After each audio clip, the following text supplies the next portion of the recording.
When I opened that kitchen door, it looked like a bomb went off in a brewery.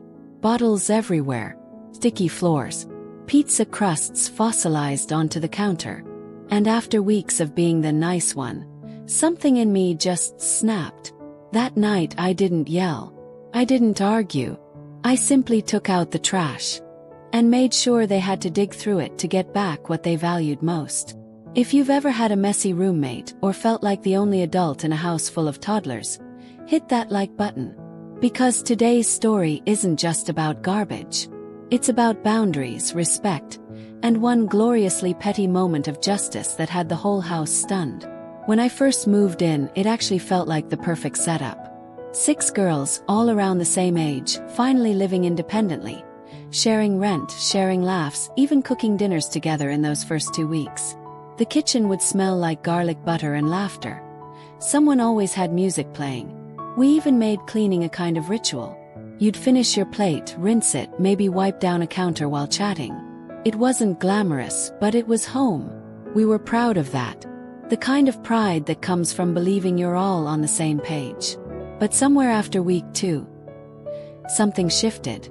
3 of the girls, let's call them Tara, Jess and Brooke, started treating the house like a frat club. It began small. A few extra dishes left out after dinner, bottles by the sink. Then the parties started. First I didn't mind. We all deserve a little fun.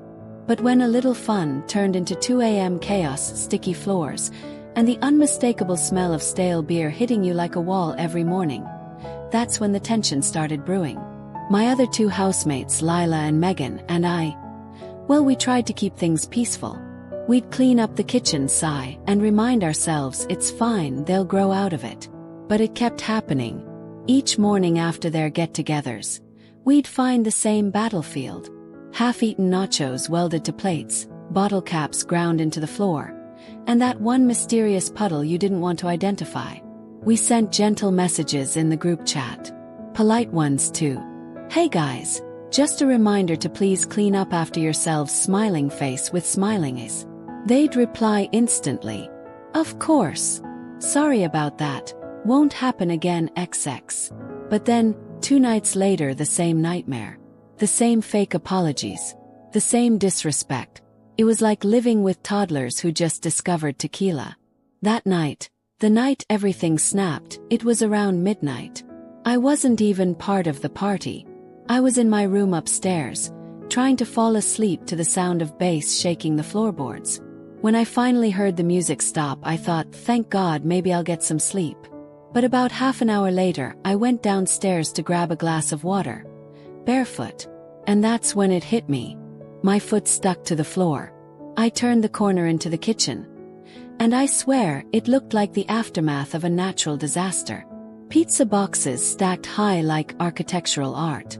Empty vodka bottles lined up like trophies. Red cups everywhere. And someone's coat, literally someone's coat, floating in the sink. For a second I just stood there. You know, that kind of quiet rage, where you're not screaming, but your pulse is screaming for you. I felt my jaw clench. My hands started shaking. And in my head, this little voice whispered, if you clean this again, they'll never respect you. And that's when the decision clicked. I went upstairs, silent, grabbed a big black garbage bag.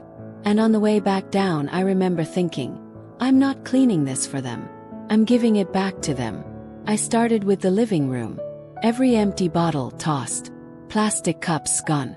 All the leftover food, the soggy chips, the half-empty cans, straight in the bag. But here's the thing. They'd left behind almost an entire bottle of vodka and a few ciders still half full. And that's when I got the idea.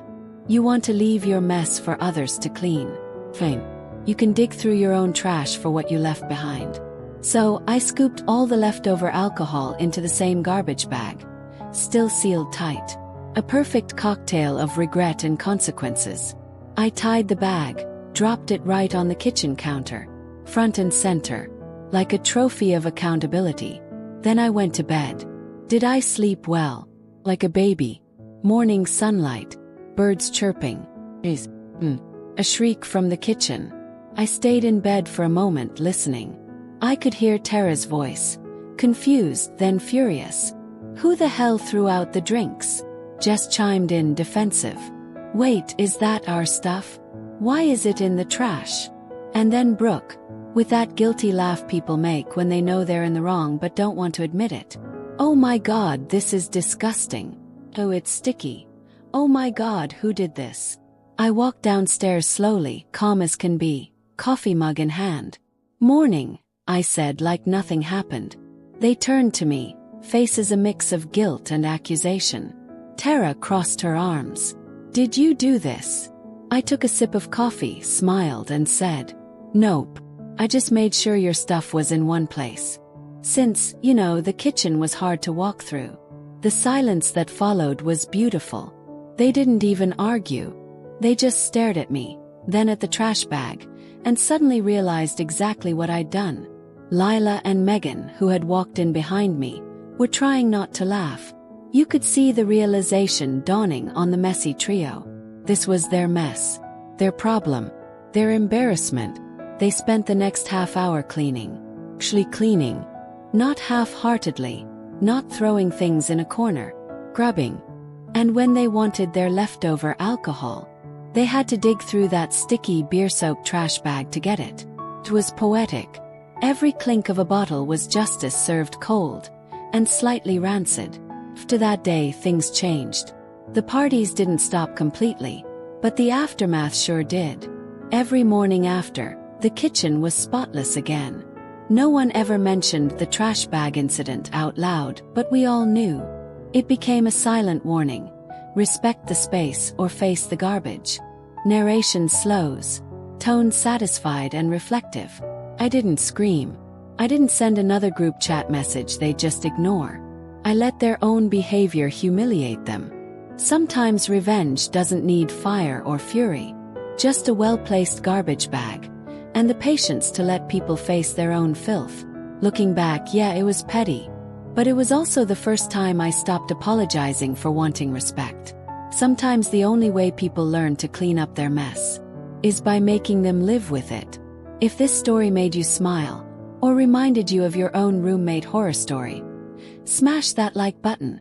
Comment below. What's the pettiest but most satisfying revenge you've ever pulled off? And don't forget to subscribe because we've got plenty more stories where justice smells like sweet, sweet karma. And maybe a hint of spilled beer.